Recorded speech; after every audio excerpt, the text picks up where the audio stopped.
On to our first Star Scholars, not workshop, but seminar series in the fall, seminar 2021. series. Perfect. Yes, kicking off our seminar series today. Mia and Tong will introduce ourselves a little more in depth a bit later on, but today's seminar will be about psychology research from the lab to real life. I've put a link in the chat box to a pre-survey that we asked for you all to fill out. It's like 2 to 3 questions. It should literally take like 2 minutes. So if you could, please fill that out at your earliest convenience. And I think we're gonna go ahead and jump on in. All right, so for today, we will be starting with an introduction of ourselves and going a bit through what is STARS. Then we'll be talking about what is psychology in general, the different research areas and types of research. Then we'll be talking a bit about the real life application of a psychology degree, then getting more into the general methods used, how those methods are used in certain areas, how they might be combined, and then getting into talking a very broad overview of what a research lab how it might be set up in your potential role if you decide to get involved in research. Great. And so as we're all on Zoom, I know that this is probably secondhand at this point, but we know to please keep yourself on mute unless you're speaking. Please use the chat to ask questions or make comments during the presentation. Please do not just unmute yourself and start talking. I'm sure we all know that that's not quite appropriate. And it would also be great during the Q&A part if you could use the raise hand function. I don't see any questions about that, so I think we're good. Okay, so we think it might be helpful to introduce a bit in general who STAR Scholar Program is or who we are to kick off the series or the workshop. In case you're not familiar, STAR stands for Students Tackling Advanced Research. So what's the aim of this program? We want to, in general, facilitate underrepresented students' involvement in research and grad school. And by facilitate involvement, we mean to prepare you folks to be researchers by providing a structured mentoring, so that in long run is to increase the number of students conducting advanced research and academically support an inclusive community for all of us. Okay. Then who are in this program? Well, mentors. So we are all PhD students, both Nia and I, and also future mentors you see in later series or later seminars. We're all PhD students from various fields at U of M psychology. And we also have 2 amazing coordinators, Julie and Dr. Cindy Lustig, who is also here today. And please correct me if I'm wrong, but I think Dr. Lustig is in the cognitive and cognitive neuroscience area of psychology here at U of M. And who are the mentees? Well, you, since you're already here, but if you want a better definition, we hope to work with undergrads who are interested in psych-related research, but also need a bit of a help from those who are already doing it. And by saying psych-related, we mean psychology, cognitive science, neuroscience, organizational behavior, et cetera, et cetera. So how we program, how we do stuff. Well, depends on the semester. In the fall semester, that's where you are or where we are right now. That's when we have the seminar series where everyone is welcome. Doesn't matter if you're U of M affiliated or not, no application whatsoever. So in the fall, it will be more of a broad intro, including what psychology research do, how we do it, how undergrads can get involved in research and how their involvements may look like, and a little bit of a grad school application because we know the season come up in 2 months. As for the winter program, that will be more like structured mentoring workshop, which does come with an application. So if you're interested, please apply by this deadline. I'm just going to share the link in the chat again. So at least for this year, it's only open to U of M students, just so you know. The winter program will be much more in-depth and interactive, more focused on training instead of intro. So that will include how to build up a CV, resume, how to build up transferable skills, mock interview, how to read a research paper, etc. And yeah, if you'd like to introduce yourself. Great. So just a brief introduction on who we are. I am Nia Nickerson. I am a fourth-year doctoral candidate in the combined program for education and psychology. This is my second year working with the Star Scholars program, and I'm happy to be here. Hi, my name is Tong. I am a second-year PhD student in social psychology, but this is actually my first semester actually on campus. So I'm still waiting for my professional headshots to be sent to me. I took it 2 weeks ago. This was also my second year working with the STAR program, and I definitely look forward to the next 2 semesters. Awesome. So jumping right into things, how do we create new knowledge? What does that even mean? So this process is often not just one and done, right? You can't just think of something and have it be so, or I mean, you can, but that's an opinion. It's not necessarily fact or scientifically grounded. However, in psychology, oftentimes our ideas and our curiosity stems from real world circumstances that lead us to consider hypothesis-driven questions, or questions that might indicate that we have some idea about what's going on, but we want to really scientifically approach this. And so hypothesis-driven questions play a large role in psychological research.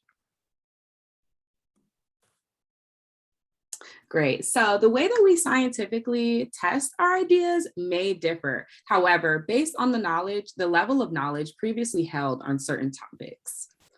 And so if we can think about this knowledge continuum, right? Sometimes things exist on the lower end where they're really just questions that there's not a lot of research on, that we can't really just type into Google and get answers on. But then there's some other relationships that we have a pretty good idea about. And this knowledge continuum often plays a role in the kind of goal that the psychological research has. So some psychological research seeks to explain, and that is evaluating needs, relationships, explore and evaluating needs and relationships, or explain. And so that's determining the cause of problems and phenomena and relationships. And from these, we can then infer correlation and sometimes causation, which is hopefully words that you all are somewhat familiar with. Great. And so the process of creating new knowledge often is just that, a process, right? So first, choosing a topic. What are you curious about? What ideas do you have that you really want to look into? Start getting some background information on those ideas, then really refining the topic. Oftentimes, I can remember when I first got into psychology, I was like, I want to study child development. And people would always ask me, well, what about child development? And I realized, wow, there's so many different parts of child development that I really need to know about in order to really choose what I want to do. So refining that topic is really important. And then creating a search. So you're really starting to look to see what already exists, seeing where on that knowledge continuum the subject exists on. Is it on the lower end? Is it on the higher end? Then gathering articles, really reading through, seeing what background information, really facilitating your development of having a strong background knowledge on this subject area in psychology. Then from there, you have a great foundation to really start creating this new knowledge. You can write papers, you can cite sources, you can run studies. I know that's not on here, but in every process of creating a study, you have to go through this process of creating new knowledge. This is truly the beginning. And this is the beginning of all psychological research. Okay, so how does psychology research look like, at least at U of M? Well, it's truly multi or interdisciplinary. At very least, active research are going on in all these fields listed on the screen or on the slides. And there are also a lot that don't have an official combined program with psych department here at U of M, but we're definitely doing overlapping research together. That includes communication, anthropology, sociology, law, public health, data science, political science, you name it. Okay, so why do I even go through this hassle? Why do I even, think about all those interdisciplinary research and get a degree in psychology? Well, because it comes with like almost infinite possibilities. So what can you do with a psych degree? Well, the most intuitive and actually is a great option is to continue doing research as a faculty member at a academic institute such as U of M. But you can also do research in industry. In fact, a senior lab member of mine, she will be graduating this end of this fall semester and working at Facebook. Or you can even do a bit of both. I think this is Dr. Matt Botvinnik. He is the director of neuroscience research at DeepMind at Google, but also a professor at University College London. Of course, there are also people who made major contributions in various professional associations of psychology. This is Dr. Lilian Gomez-Diaz. So she founded Division 45, American Psychological Association, which is the Society for the Psychological Study of Culture, Ethnicity, and Race. She was also the first editor-in-chief of journal Cultural Diversity and Mental Health. There are also people like, I think this is Dr. Mamie Phillips-Clark, who in her doll study, I believe, was the first social science research to be submitted as hard evidence in the court's history. So finding from her study showed that segregation caused psychological harm to children, and this finding played a key role in the Brown versus Board of Education on school desegregation. So her work literally changed the history. So those are huge, huge figures. But in fact, you can start apply what you learn from your psychology degree or psychology program even before you technically complete it. Christopher Gaskin, according to his LinkedIn account 2 days ago, he is still a fifth-year grad student, but he's already an occupational therapist at NeuroSuite, where he provides counseling and neuro rehabilitation. Finally, I didn't know this until I started preparing for this workshop, but obviously Tim Duncan has a psych degree from Wake Forest University. As much as he is a great basketball player, he actually also has a co-authorship on a chapter in clinical psych textbook. So pretty much everything. And also the type of question we can ask is limitless. They broadly fall into three categories, or if you want to think it as a journey. Psychology scientists, like all other scientists, usually start on this end, on the basics research end of this journey. And that's pretty much an essential starting point. That's where we build up theories, or where we start to think about how the mind functions, or in some cases not function in the way that that's most commonly seen in the population. And at the end, or at the other end of this journey, that's where clinical research kicks in. Clinical research explores whether new treatments, medications, diagnostic techniques can be safely and effectively distributed to specific populations. And what connects the two is what we call a translational research. So that's where scientists really refine and advance the application of the discovery we made in the basic research. That's where scientists test the model again and again with different population or participants from different population before that knowledge is brought into actual practice in clinical research.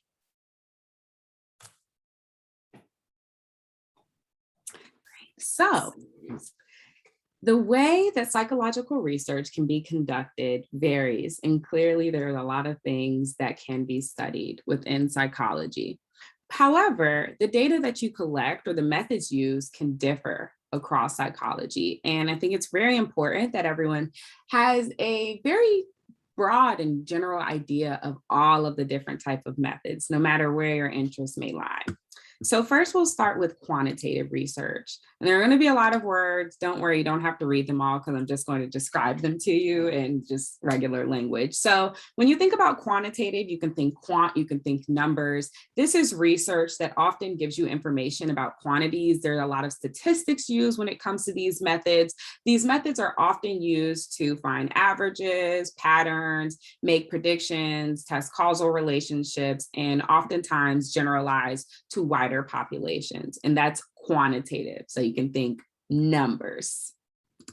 However, there's also qualitative research, and qualitative research is generally descriptive in nature. So when you think about qualitative, we think about things that are not so easily quantifiable. So we can think about interviews, for instance, and things where people are describing their individual experiences, and you don't necessarily have a number that you can attribute to that, and so that research is considered qualitative. And this is oftentimes, as I said, interviews, focus groups, and things of that sort.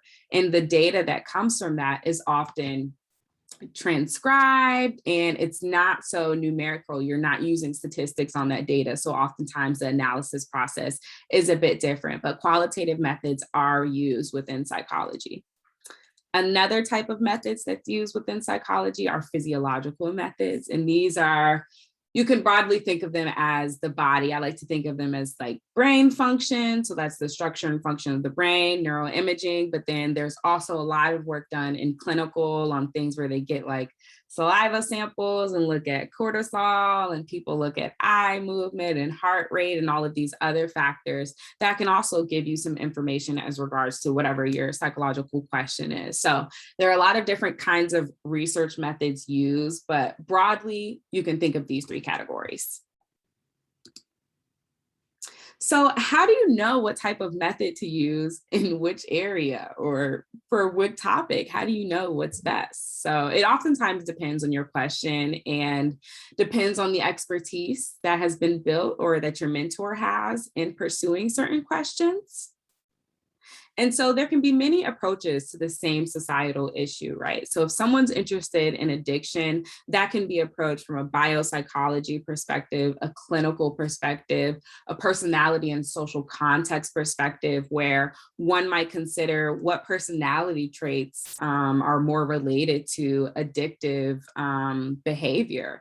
Cognitive and cognitive neuroscience perspectives, really getting an idea of what's going on in the brain, developmental perspectives, around what age does this seem to get worse? Is there a period of time where people just are not really showing these behaviors? And also from a social psychological perspective. And I think that's something that a lot of people might not think about, but in terms of addiction, if we think of adolescence, we think of social pressures and all of these different factors that could potentially be impacting addictive behaviors or the beginning of them. So there are a lot of different ways that psychologists go about tackling the same societal issue, but from different lenses. So it's all about addiction, but just different aspects of addiction and the implications on the human life. Great. So we're going to get into talking about just really some types of research, giving you some tangible examples so you can kind of see how questions turn into methods and how that method turns into data and what inferences maybe we can draw from some of those things. So we'll talk about human and animal research and then give some examples and talk about existing and large data sets as well.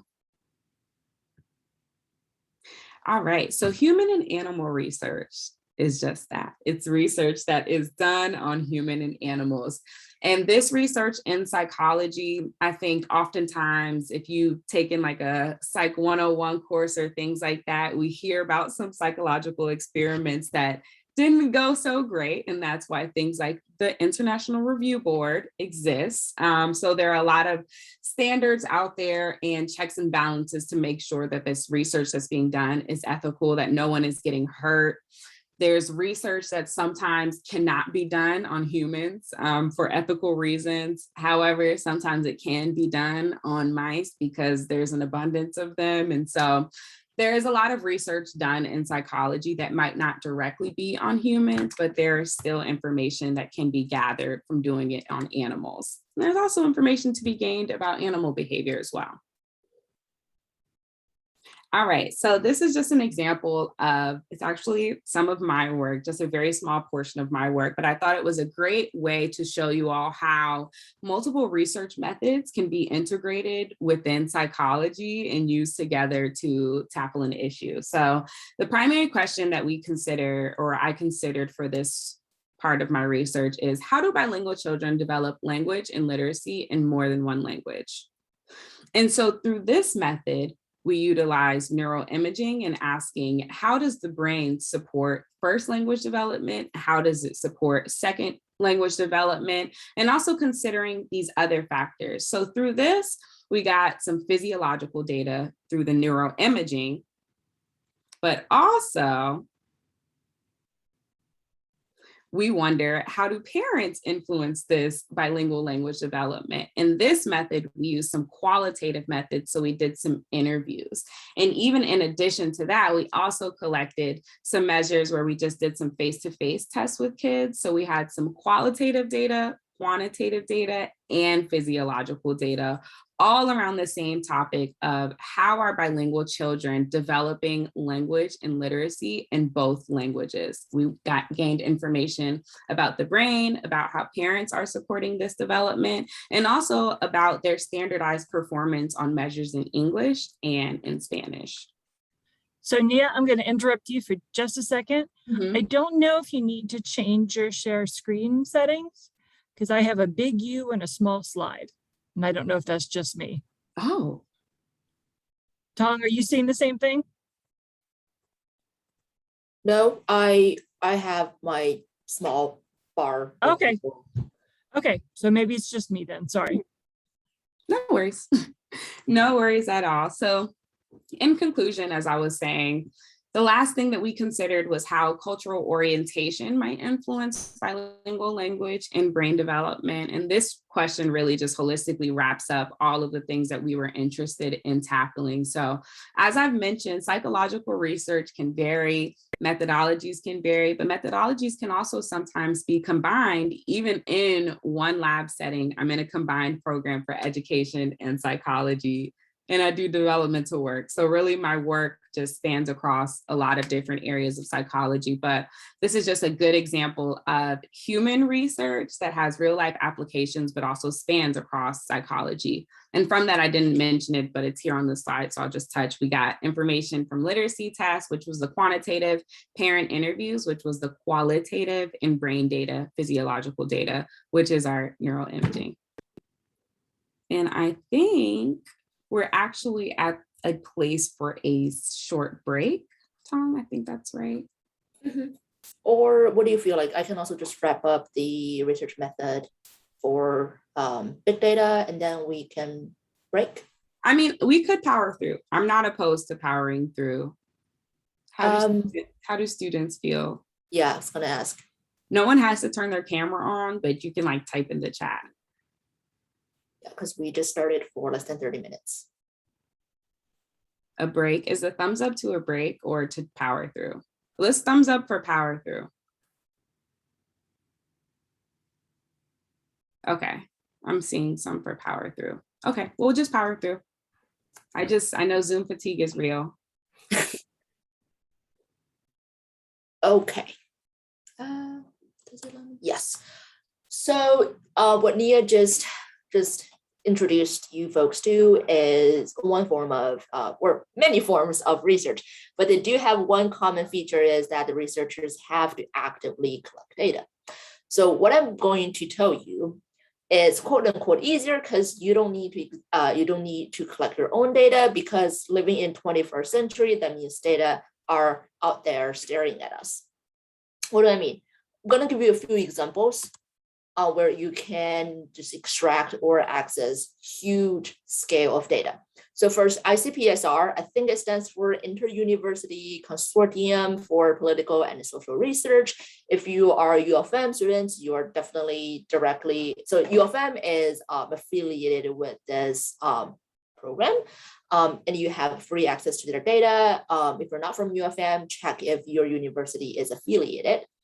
Data on Icpsr can really cover a wide range of topics, anywhere from political inclination to health information.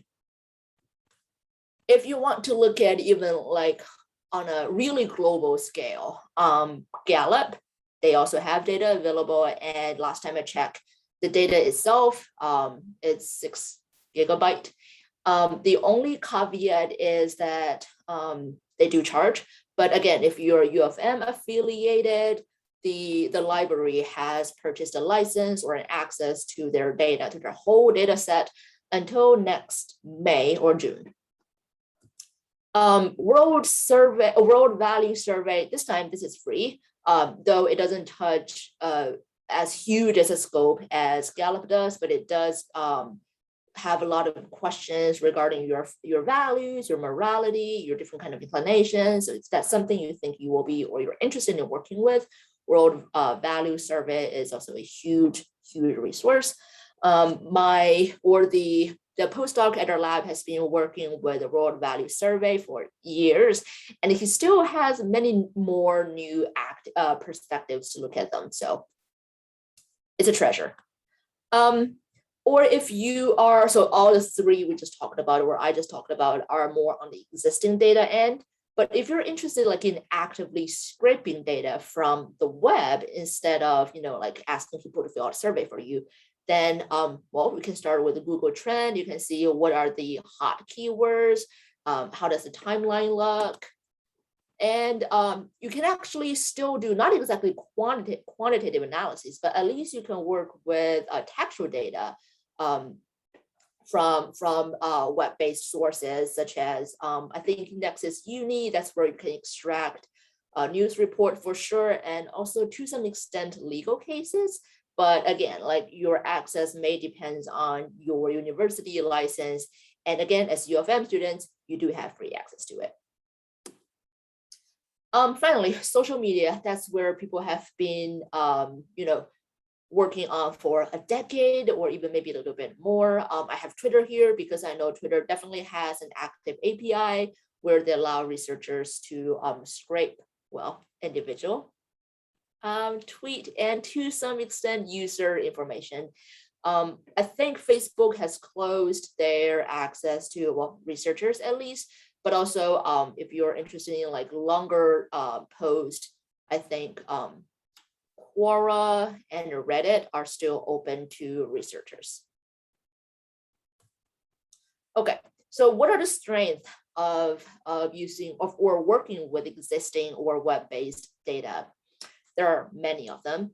First, by working with existing data, you probably will never walk into a small sample size problem. Usually the sample size start with 1,000, and many of them actually have longitudinal design. That means you have data from different time point. Depends on the question you're asking. Longitudinal design may be critical to your research. Also, like I just mentioned, a lot of these data or a lot of these survey actually have a huge range of questions, anywhere from ideological inclination to actual cortisol level. So yes, they sometimes even invite people into clinic, get their saliva sample, get their blood sample, and have those biological index or biological measures available in the data set for you. Okay. Especially since 2020, being able to access data without in-person contact is a huge perk. So literally you can sit in your bedroom, work on your own computer, and working on a data set that has millions of observations without contact with anyone. People may argue that the data or the information extracted, especially from a website or from social media, might be more ecologically valid than people filling out surveys in labs or on research sites. Though this is only sometimes, not always. depends on the how do I say this? Depends on the data set you're working with, depends on the platform. Some of them are open source, which means by default, you can share your data with your readers and reviewers without concern about being not transparent enough. But we'll talk a little bit more about this on the downside.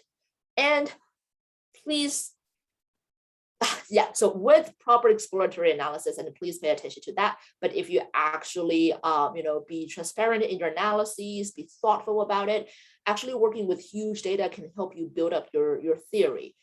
Sometimes we may not have a very clear idea of how things may work, but there may be already some kind of pattern exist in the huge data that can kind of point you in the correct direction. But again, you have to be transparent and clear when you kind of do this more exploratory analyses. And finally, well, working with existing data almost always come with an IRB exemption. That means a faster review process, means you can get approval within definitely a week, or sometimes if the data is truly open source, it's not even regulated by IRB. That means you don't need to wait for a month before you get approval from IRB to say you can go ahead. So those are all the strengths, but there are weaknesses that I feel like I have to address. First, which I think is actually the core of all weaknesses or problem, is that the existing data, those questionnaires or those surveys or how people respond or how people interact with each other online, those are not, like designed to answer your specific questions. So there might be time that you have to, use approximate, or you have to stretch a little, and depends on your questions, those approximation may or may not be good enough. And sometimes individual level measures may be not available. So even if you're working with individual tweets and individual Twitter user, they're not going to fill out a survey for you. So you're not going to know about their demographic background. If you're smart enough, you may be able to extract some location information so that you can, match them with county level or state level measures, but still that doesn't get to individual level measures. Okay. Data sharing may not always be allowed. If you've ever worked with Twitter data, you know that they do not allow you to share your data on individual level. They're okay with you sharing data aggregated. So make sure that you read and actually follow the user protocol when you work with, especially web script data. The last thing you want to get involved yourself into is a legal case with this huge tech firm. And because there is no experimental manipulation in working with existing data or web-based data, you can almost always come in terms with the correlational conclusions. Not much causal conclusions can be drawn from this kind of studies or research. As much as it's great to think that you can work with a data set that have thousands of variables and millions of observations, when you actually work with them, the data cleaning and wrangling and all this preparation before even looking at descriptive data, that amount of work can be a project itself. So do mentally prepare yourself for that. And also in terms of skills. And let's see, depends on the data you work with, but I would say especially web-based data, sampling tend to be very, very biased. That it may include age, younger people tend to be more active online, and also socioeconomic background. Because if you think about, like having your data online, that means at least you have a constant and relatively secure access to internet, and not everyone have that privilege. So if you're interested in,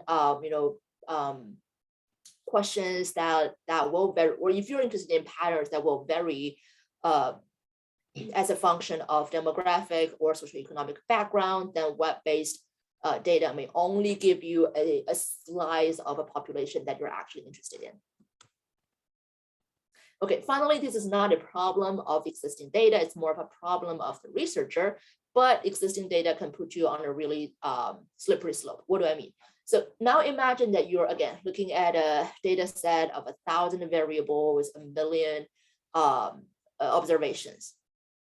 Well, if you want, you can just test possible relations, like all possible combinations between that 1,000 variables. And because you have 1 million observations, things are more likely to come up as quote unquote significant. But are they really meaningful, or are they really theoretically supported? Yes or no? So again, this is a problem of researcher, but working with existing large scale data can really, I don't want to say this, but enable you to do this. So I think it might be helpful to kind of armor people with some good practices or better practices for working with existing and web-based data. First, clearly define your questions before you actually start your analyses. What do I mean by that? That means, for instance, what are your hypotheses? What are your predictions? Usually when they're available, there will be hundreds of demographic variables available in your data set. But do I need to control for all of them? Or some theories tell me that maybe I need to control for X, Y, and Z, etc., etc. But the baseline is you really need to make that a very cognizant decision about, is this the data set good enough for answering my specific questions? Or do I have to stretch too far so that this data set, as much as it's huge, may not be the best one, or may not even be the appropriate one for me? And also, when possible, follow up with better controlled lab experiment, or at least survey. And finally, when you report your results from analyses using web-based or large-scale data, please be transparent. By that, I mean, at least tell your readers or your reviewers, what are my confirmatory analyses? That means I come in already kind of have a hypothesis, already have a prediction, or I come in completely just out of curiosity and explore the all kind of possible patterns that may exist in data. So we call that exploratory analysis. So be clear when you report your results.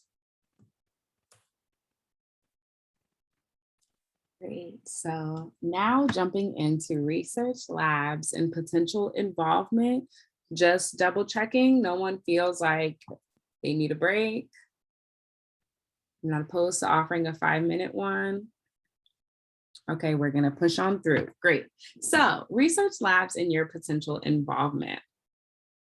The first thing we need to do is talk about a hierarchy of labs. So I imagine that this can differ, but generally what I'm going to explain will largely apply to hopefully a lot of the labs that you come in contact with in psychological research. So starting off with the PI or the mentor, so the primary investigator, the mentor or the advisor, or some of the names that you might have heard them go by, and they are responsible for a lot.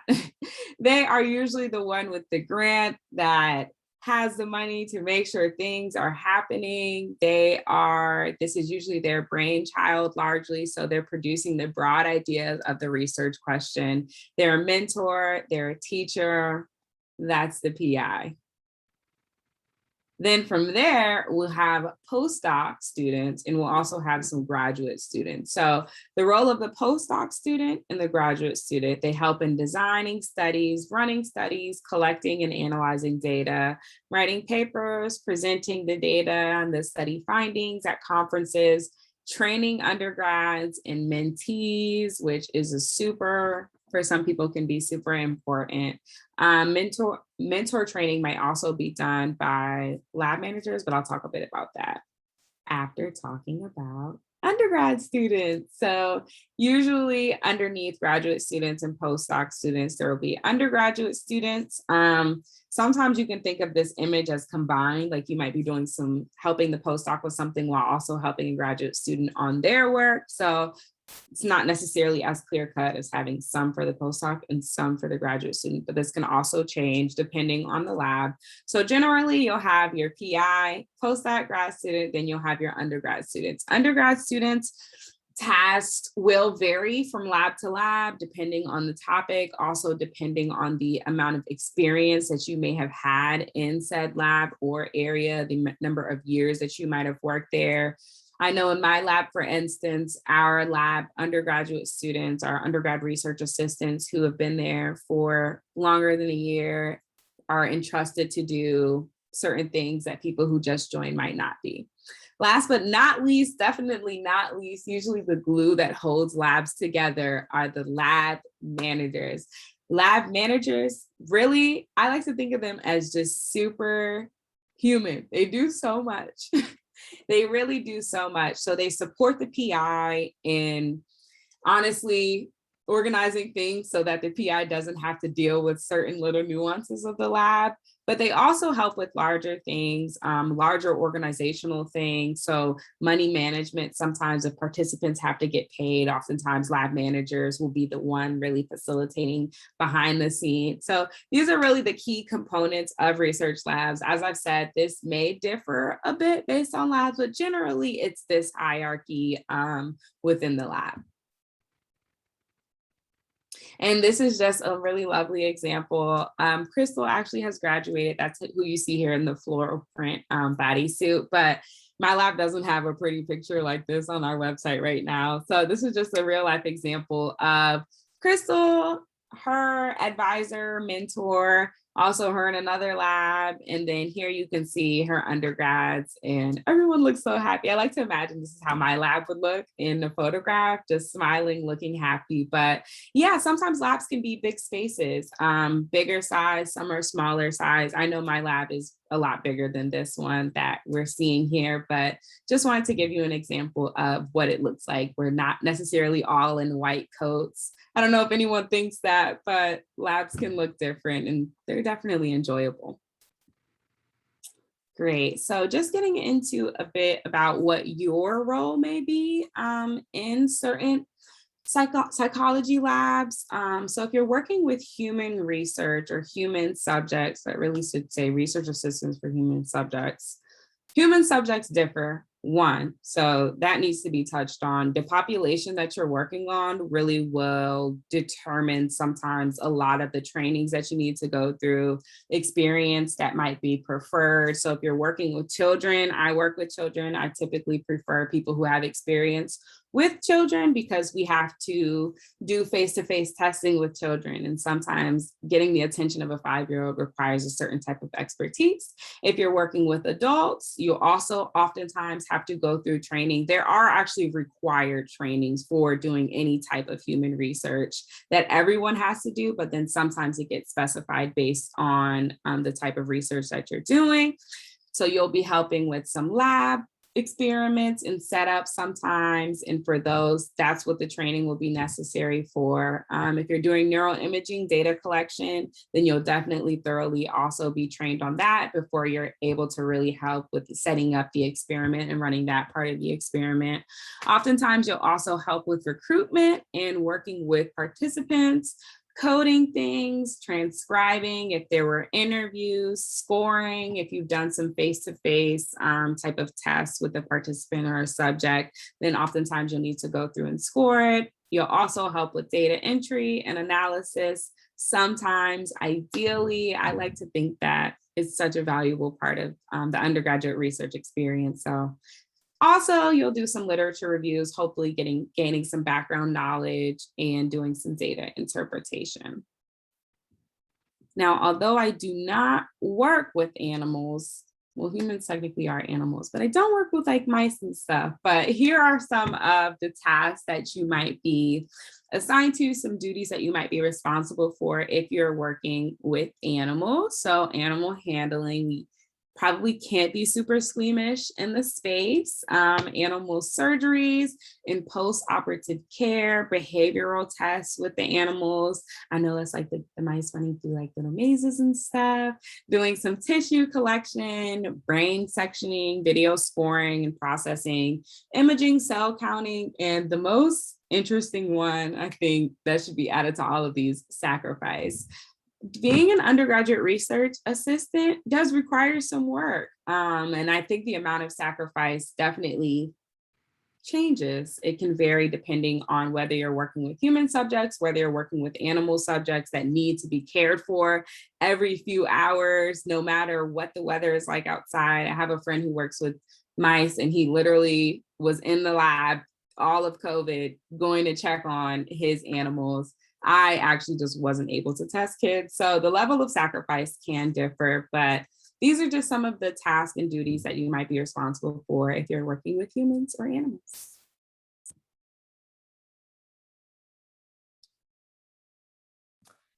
Okay, so to be honest, because ideally working with existing data can all happen on one computer. Okay, maybe one computer virtually connected to a computing cluster. But because this nature of this kind of research, RAs or research assistants are not as needed as they are in like a human participant or animal research. However, if that's the research route, if like a more data-oriented, data science-oriented research is what you want to pursue, then try to get yourself comfortable with the following skills, because those are probably the expectations or your responsibility if you are involved in an existing data research. So first, brainstorm ideas and really know where to look for appropriate data source. Like before I came into my current lab, I had no idea that midlife in the US data set even exists. I never knew that you could actually access Gallup data. So if that's the route you want to pursue, like just kind of educate yourself a little bit with all the possible existing data out there. And also as a research assistant or who will be working with data, we want to make sure, or you want to make sure that you really understand user protocols. You don't get yourself into trouble, you don't get the lab into trouble, and you do that by downloading and maintaining data properly. The last two are for probably more advanced research assistants. So when you get comfortable with handling data, we may ask you to help with data cleaning or data wrangling so that like the format and the layout of the data are more friendly for actual analyses. And finally, if you're really there, you will be part of analyses and model building. Okay, cool. But basically, just to wrap things up in terms of your responsibilities or involvement as an undergrad research assistant in a lab, the first, your responsibilities or our expectation for you will vary with experience. Like Nia just said, an RA who has spent more than a year in the lab will have different responsibilities than those who just joined last week or last month. And make sure that you are clear with like different kind of requirements before you agree to join a lab, such as lab meeting attendance may vary. Lab meeting attendance policy may vary between labs. Some labs do kind of expect their undergrad research assistant to join the lab meetings, where other labs may have lab meeting really just for graduate, postdoc, and faculty members, and of course lab managers if they have one. So in your later, or if you become a more senior member of the lab, that's maybe when you can start considering about senior or honor thesis, which may in turn, long-term, become a publication. But just because you cannot publicate something from a lab or from your undergrad research experience doesn't make this whole process meaningless at all. I didn't publish my my undergrad thesis. And I also know undergrad research assistant who never write a thesis, but they become very successful later in their career. Doesn't matter if they want to go into a graduate school program or just in general apply what they learn from their lab to various kind of jobs. Yeah, finally, just again, a reminder, everything builds up. Don't be too nervous. We're not gonna expect you to be able to write a manuscript the first day you join the lab, but also on the other hand, it's probably not a great idea to walk to a faculty member and say, hey, can I join your lab because I wanna do a thesis? Give each other time. And well, just give you some more concrete incentive for why you should do research as an undergrad. Let me pull things away just a little. Okay, so if especially a PhD route or kind of graduate training, if that's what you're thinking about at this moment, then the research skills you learn from research is absolutely a requirement to embark that journey. And research skills can really depends on the kind of research you do, and also depends on the kind of questions you ask. Research skills can really vary a lot. I've listed a few here, but this doesn't have to be a complete list of stuff you can gain from doing research. Analytical skills. So how to clearly define a question and how to come up with reliable and accurate ways to quantify information that may speak to the question. And finally, how to communicate that result. This skill set is valued by almost all careers out there that work with numbers or quantitative information. And again, since we're living in the 21st century, that means a lot of career options. And finally, okay. Just essentially, intro personal skill, essentially how to work in a professional manner. As an undergrad, lab is probably the first environment where you will be deemed not only as a student, but also as a colleague. So this interpersonal skills, how to be a responsible worker that you pick up in a lab can really apply to all kind of jobs, all kind of careers you want to pursue after you graduate. And if you need something really, really concrete and tangible, letters of recommendations. Being an active, responsible, and I would say devoted or considerate research assistant in the lab is really your way to earn a solid letter of recommendation, which can be critical to grad school application or even just job search in general. So after telling you how amazing it is to do research, we feel responsible to tell you how to actually get in there. Well, you're already at the right place. We all start with some kind of exposure, and STAR program is definitely a good way to do that. I think we're mostly open to first year to junior, though last year I did have a senior student on my team, and I hope she also has picked up something from us. And after that exposure, you actually go into research. If your program or if your university has a Europe program, U of M definitely does, that's a great place for freshmen and sophomores to start.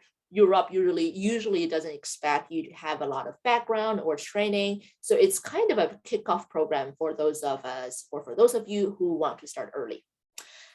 For those of you who want to start a little bit later, like after you take a few more courses, gain a few skills, attended a few workshops, like STAR programs, and you feel like, just during the semester, I have too much on my plate already, then summer research opportunities is actually also a great way to start. If you have work study package, make sure that you mention that when you apply to summer research opportunities, because by having a work study package or having a student with a work study package in the program or in the lab, that just means that the payment you receive will not be all out of pocket cost of the lab. So the lab can control their cost, which means that will be a huge advantage for you as an applicant. And oh yes, you can earn payment during summer. I think credit it's also available. And also, again, if you're a U of M student, there is this, I'm gonna put this in the chat, kind of like a portal, where it's really a walkthrough of how to present yourself, how to put yourself out there in the quote unquote job market for research assistant, how to start building your profile and eventually get yourself to be interviewed and maybe actually embark your research journey. So if you are a U of M student, please check out that link or that website I just sent you and start today if you feel like to. Oh, sorry, the link I sent you, it's not the link to the portal is an instruction video of how to work with that portal. Okay, so during the semester, especially during the semester, credit is the most common compensation or tangible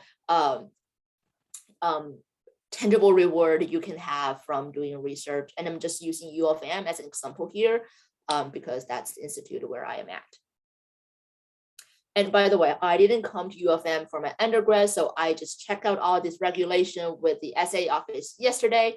I'm gonna give as much information as I can, but if you are actually a U of M student in Psych or BCN major, you still want to check in with your advisors for more specific details. First thing first, if you are Psych or BCN major, you have 2 lab requirements to fulfill.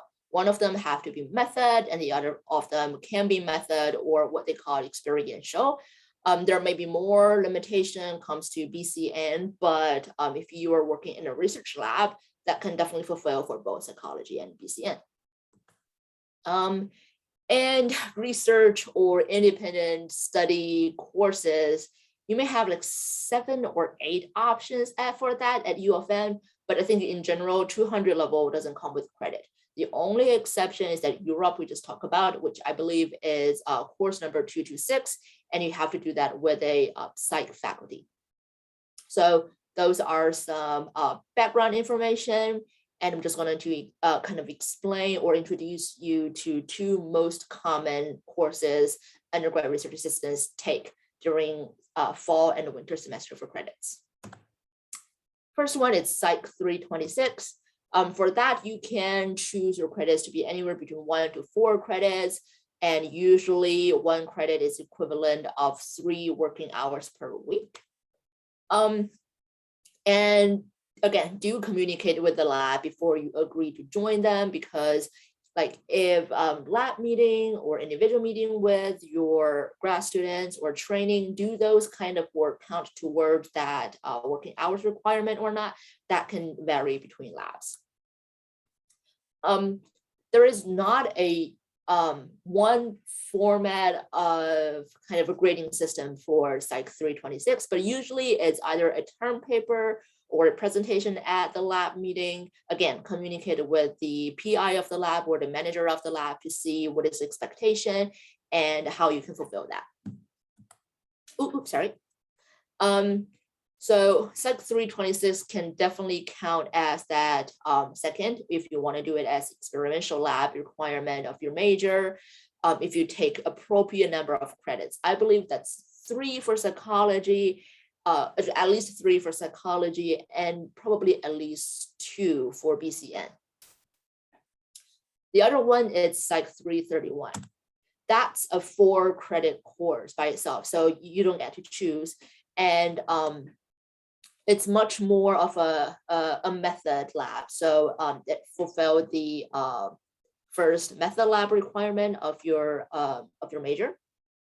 And the grading system is much more formatted for this one. You must write a literature review, develop it, and present a poster by the end of this course. And your grade can be based, it's a combination of classwork and how successful you are in the lab, or how successful your proposal or your thoughts can become by the end of the course. So if you want to take 2 method labs, that can count as your second method lab, or upper level writing requirement because it comes with a literature review paper. So in general, both courses, you must do kind of like initiate that yourself. You have to independently find a lab and receive an override permission. So you cannot just go to student center and register for it and think that you'll be done. So you have to reach out to the PI or the grad student. They will initiate the process for you so that you can actually register for the course under that lab. And I think for maybe both majors, you can take a maximum of 6 credits for experiential learning. For psychology major, that will be both an independent study we talked about, or some kind of outreach or initiatives. But for the BCN major, that will be the independent courses only. So for more information, please go to the department website. Again, all what I'm talking about here is for U of M specifically. So if you are not U of M affiliated, please check with the department or with your faculty advisor to see what's the system at your institute. Okay, I think with that, we are at the end. We are definitely open for different kind of questions, and I'm just copy pasting that link for RSVP the fall semester seminar series in the chat box. And thank you for spending the last hour with us, and we're happy to answer questions.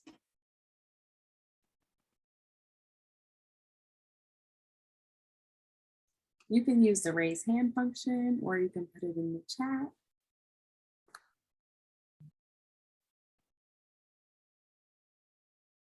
Hello. I have a question. So like I'm a first year undergrad student at URM and I'm a pre-med. So can I do a research and STAR program or not? Since I'm planning to go to a medical school. Yeah, I'll let you.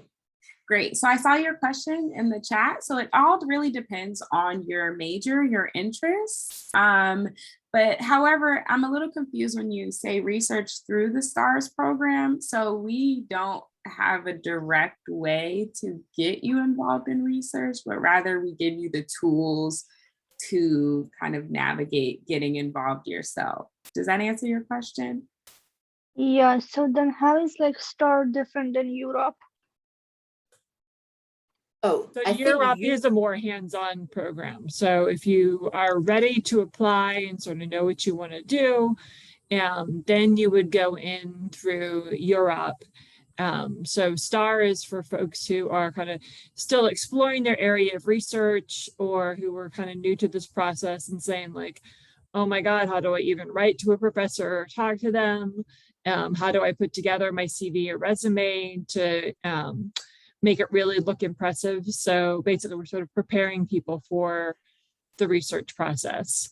Whereas, and kind of helping you find what's going to be a good fit for you. Whereas if you already know it's going to be a good fit for you, then Europe will hopefully help to place you in a lab.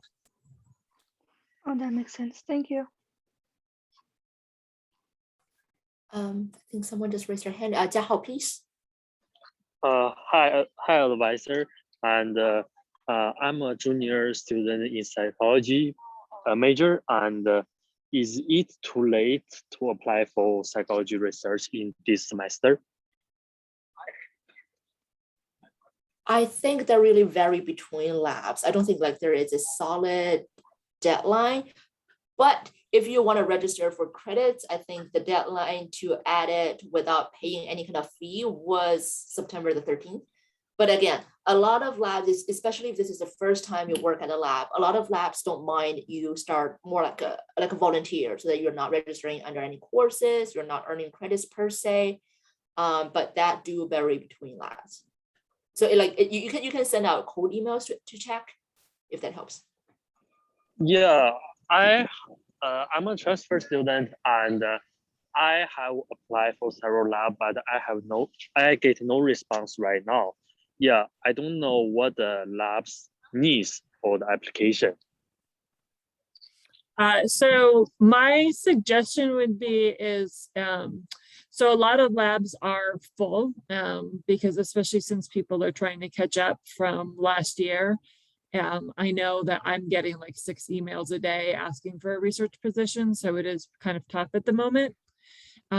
You might want to try looking at if there are researchers over in the med school or psychiatry or kinesiology or the business school, depending on your interest. Basically, some of the other professional schools where they're doing research that's closely related to psychology, but they don't have quite the same exposure to undergraduates that we do. Because psychology professors do tend to get a lot of requests very early on. One strategy in later in October, we're going to have a session that actually is all about what to do if you can't find a position this year, because we know a lot of people are still going to be struggling with that, especially with COVID. But, just one tip is, especially if it's a lab that you think you might really be interested in long term, ask if you can just start going to their lab meetings and learning a little bit about it and so on. And that's kind of a way to get your foot in the door and let them get to know you a little bit. And then when they do have a position, you'll be kind of be top at the list for that. Does that make sense? Yeah, so you mean that it's good to start as a volunteer instead of having credit in that lab, right? Yeah, and they may not even have enough room for volunteers. You may just be sort of a, hey, can I hang out here and learn things and yeah, participate in your lab meetings and ask questions. And go there and ask questions, be an active part of it. So that way when they have an opening on their team, you will be top of the list for them to say like, hey, let's bring him on and make him an official RA now. Does that make sense? Yeah, because I have a several lab experience before, so I don't want to be a volunteer actually. So it's good to start the application, right? To early start the application, right? Yeah, so it's good to start early. So, you may want to, I think it will be difficult, especially in psychology, to find a paid position at this point in time. Again, because we have so many people, unless you have like some particular skills, like if you're really good at coding or something like that, that would push you above, but we have so many people at the moment who are eager for volunteer positions that unless you're bringing something special to the table, getting a paid position in psychology at the moment, quite honestly, is pretty unlikely. The other trade-off would be is if you're able to dedicate more hours than a volunteer RA would typically be able to. But otherwise, as I said, if you're really dedicated that you want a paid position, then taking a look over at the med school or the business school might be a little bit of a better option, especially if you want to try to get one this semester. Okay, thank you so much, Cindy and Tom. Thank you. Thank you. Sure. I think there's a question in the chat asking about possibility of an international student applying for, I suppose, research lab position at U of M. I think if you're taking credits, absolutely you can, because that's just kind of like, registering for another course, except with more paperwork. But I'm not sure about payment. Cindy, do you know about that? I think as long as you stay underneath the federal guidelines, it's no problem. So, we don't basically, when we take people into our lab, we don't ask them about that status. We let them work that out with the business office, and I've never had that be an issue. So the only way that would be an issue, I think, is if you also had, let's say you had another job over at the library, and you went above your allotted hours. That's the only way it gets to be a problem. Yeah, I think international student working hour is like 20 per week. So like if I apply to STAR, am I gonna be like volunteer or like what my position is gonna be?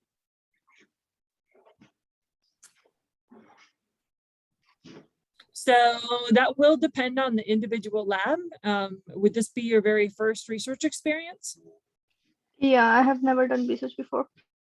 So more than likely, again, like, it might depend, like, so sometimes people, even if it's their first research experience, they may have some, skills in like programming or statistics or data analysis that would kind of bump them up. But you would take a look and see like if there's an advertised position and it advertises a pay, that would be, then it would be that. But I would say probably for most people, the first semester or so is more likely to be volunteer for credits. Oh, so what do you mean for credits? You would take it as a course. Oh, that makes sense. Thank you.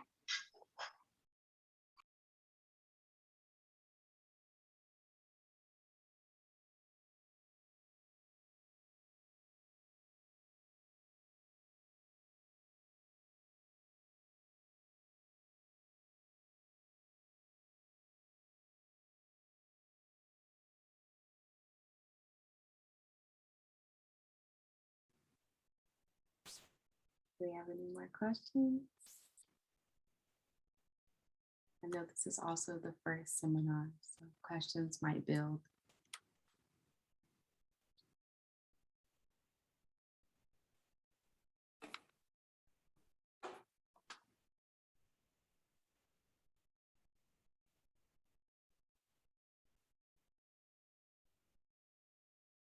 All right. I don't know if you want to hang on a minute for questions that might come up.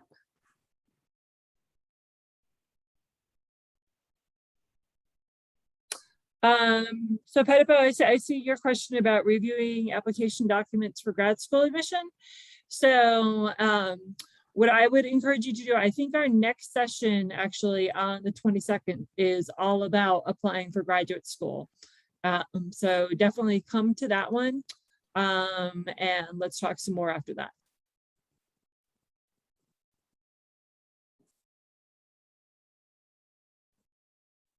Otherwise, I think I'm going to say thank you, everybody, and especially to Nia and Tom. Great. Thank you all for coming. Thanks for coming. All right. See ya. Have a great night.